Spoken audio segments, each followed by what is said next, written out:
Daily. Taste the Daily. ముఖ్యమంత్రి రేవంత్ రెడ్డి ఫోటోలో అసభ్యకరంగా పోస్ట్ చేసిన వ్యవహారంలో పోలీసులు సీరియస్ యాక్షన్ తీసుకుంటున్నారు. హైదరాబాద్ సీసీఎస్ తో పాటు నారాయణపేట జిల్లా మత్కూరులో నమోదైన కేసులో సిట్ ఏర్పాటు చేశారు. సిపి సజ్జనార్ ఆధ్వర్యంలో 8 మంది సభ్యులతో సిట్ను డీజీపీ శివధర్ రెడ్డి సిట్ ఏర్పాటు చేశారు. 3 తెలుగు న్యూస్ ఛానల్ సహా 7 యూట్యూబ్ ఛానళ్లపై కేసు నమోదు చేశారు. ఐఏఎస్ అధికారుల సంఘం కార్యదర్శి జయేష్ రంజన్ ఫిర్యాదు మేరకు కేసు నమోదు చేశారు.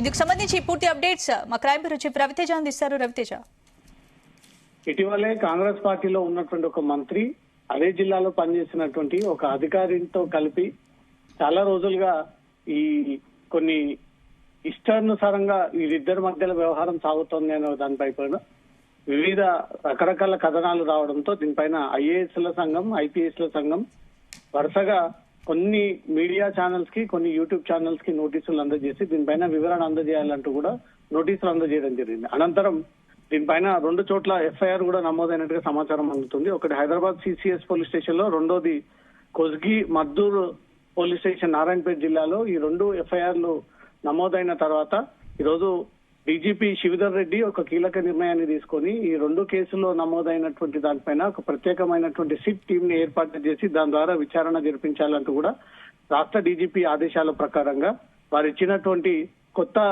సిట్ టీం వివరాలకు వెళ్తే VC Sajjanar police commissioner Hyderabad నేతృత్వంలో ఈ సిట్ ఏర్పాటు చేయడం జరిగింది. దాంట్లో మొత్తం 8 మంది సభ్యులని ఇంక్లూడ్ చేసి ఆ 8 మంది సభ్యులతో ఈ సిట్ రేపటి నుంచి విచారణ జరపబోతా ఉంది. దాంట్లో Shweta IPS joint CP north zone కి చెందినటువంటి మహిళా అధికారిని, Yogesh Gautam IPS Chevella future city DCP, K Venkatalakshmi DCP admin Hyderabad city, V Aravinda Babu DCP cyber crimes Hyderabad city, B Pratap Kumar additional SP vigilance and enforcement, G Guru Raghavendra Hyderabad city CCS ACP, C Shankar Reddy counter intelligence cell inspector, P Harish cyber cell she teams కి చెందినటువంటి SI, మొత్తం ఈ 9 మంది బృందంతో VC Sajjanar నేతృత్వంలో ఈ SIT form చేసి ఈ నమోదైనటువంటి 2 కేసుల విషయంలో అసలు ఈ తప్పుడు కథనాలు ఎక్కడి నుంచి మొదలయ్యాయి, ఎవరెవరు ప్రచారం చేశారు,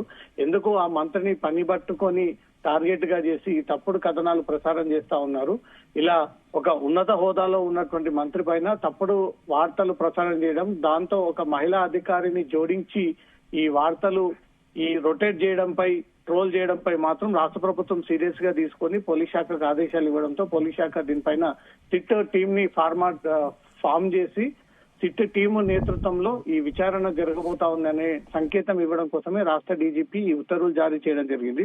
క్రైమ్ నెంబర్ 7/2026 హైదరాబాద్ సిసిఎస్ లో నమోదైనటువంటి case, crime number 11/2026 Maddur PS Narayanpet జిల్లాకి చెందినటువంటి పోలీస్ స్టేషన్ లో ఈ 2 క్రైమ్ నెంబర్ల ఆధారాన్ని బేస్ చేసుకొని ఈ ఇన్ఫర్మేషన్ ఎక్కడి నుంచి లీక్ అయింది, ఎవరి ద్వారా లీక్ అయింది, మీడియా సంస్థకి ఎలా జరిగింది, మీడియా సంస్థలో ఎవరెవరు దీన్ని స్టోరీ కిందికి అల్లారు, ఎవరో రిప్రజెంట్ చేశారు, ఎవరు దీన్ని స్క్రిప్ట్ రైటర్, ఈ ఛానళ్లకు చెందినటువంటి ఎడిటర్లు ఎవరు, ఈ యూట్యూబ్ ఛానళ్లకు చెందినటువంటి యజమానులు ఎవరు, ఎందుకు తప్పుడు ప్రసారం చేసి మంత్రికి ఉన్నటువంటి గౌరవాన్ని అగౌపరచడంతో పాటు ఒక మహిళా అధికారిని పేరుని కూడా దీంట్లో జోడించి తప్పుడు కథనాలు ప్రసారం చేసి వారి స్వేచ్ఛకి భంగం కలిగిస్తా ఉన్నారన్న ఉద్దేశంతోనే రాష్ట్ర ప్రభుత్వం ఈ నిర్ణయం తీసుకొని పోలీస్ శాఖ ద్వారా ఈ సిట్ ని ఫామ్ చేసినట్టుగా కనబడతా ఉంది. స్పందన.